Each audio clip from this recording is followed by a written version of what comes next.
আজ আমি বানাবো পমফ্রেট মাছের ঝাল।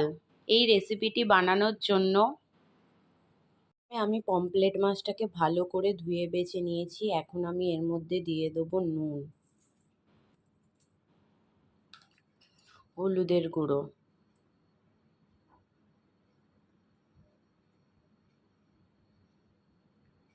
নুন আর হলুদের গুঁড়োটা ভালো করে আমি মাখিয়ে নেব।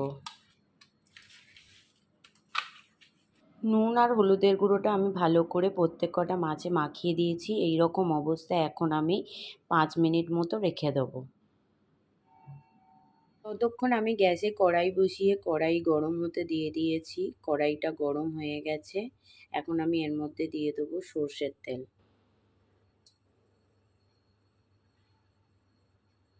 তেলটা গরম হতে দেবো। তেলটা খুব ভালো মতো গরম হয়ে গেছে। এই রকম অবস্থায় এখন আমি একটা করে পমফ্রেট মাছ ছেড়ে দেবো।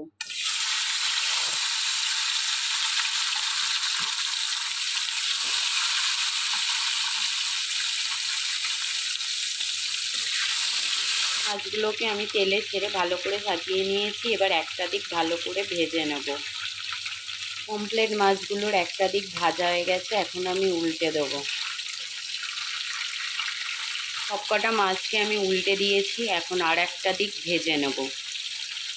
মাছগুলো ভাজা হয়ে গেছে। মাছগুলোকে আমি এখন একটা পাত্রে তুলে রাখবো। মাছগুলো তুলে রাখার পর কড়াইয়ে বাকি তেলটার মধ্যে মাছগুলো দিয়ে আবার একই রকমভাবে ভেজে নেব। সবকটা মাছ আমার ভাজা হয়ে গেছে। এখন আমি পাত্রে তুলে রাখবো একটা। মাছগুলোকে ভেজে আমি একটা পাত্রে রেখে দিয়েছি। মাছগুলো একটা পাত্রে তুলে রাখার পর কড়াই যে বাকি তেলটা রয়েছে এর মধ্যে দেব কালো জিরে, টমেটো কুচি। এখানে আমি 2টো টমেটো কুচি দিয়েছি। আর দেব নুন।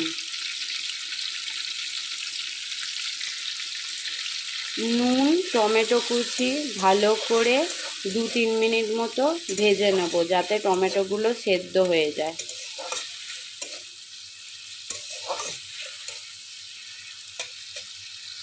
2-3 মিনিট মতো আমি টমেটোটাকে ভেজে নিয়েছি। 70% মতো টমেটোটা সেদ্ধ হয়ে গেছে। এই রকম অবস্থায় এখন আমি এর মধ্যে দিয়ে দেবো হলুদের গুঁড়ো, লঙ্কার গুঁড়ো।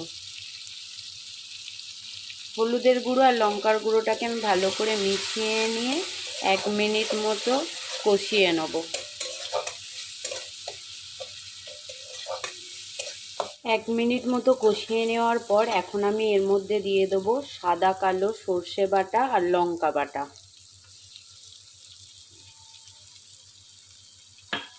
সর্ষেটাকে ভালো করে মিশিয়ে নিয়ে আরও 1 মিনিট মতো কষিয়ে নেব। সর্ষের বাটি ধোয়া জলটাও দিয়ে দেবো।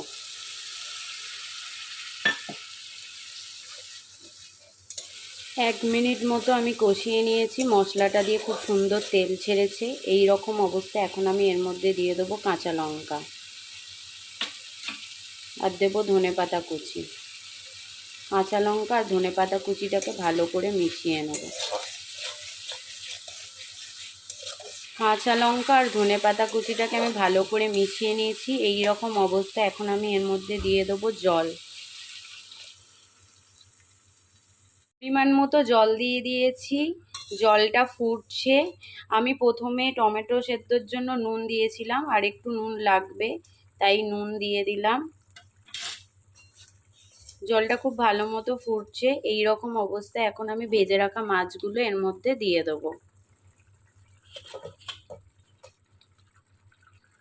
মাছগুলোকে আমি ভালো করে সাজিয়ে নেব। মাছগুলোকে আমি ভালো করে সাজিয়ে নিয়ে 1 মিনিট মতো ফুটিয়ে নিয়েছি। রেডি হয়ে গেছে আমার আজকের রেসিপি পমফ্রেট মাছের ঝাল। আমার তৈরি পমফ্রেট মাছের ঝাল রেসিপিটি তোমাদের কেমন লাগলো লাইক শেয়ার কমেন্ট করে জানাবে। আর আমার চ্যানেলটিকে প্লিজ সাবস্ক্রাইব করবে।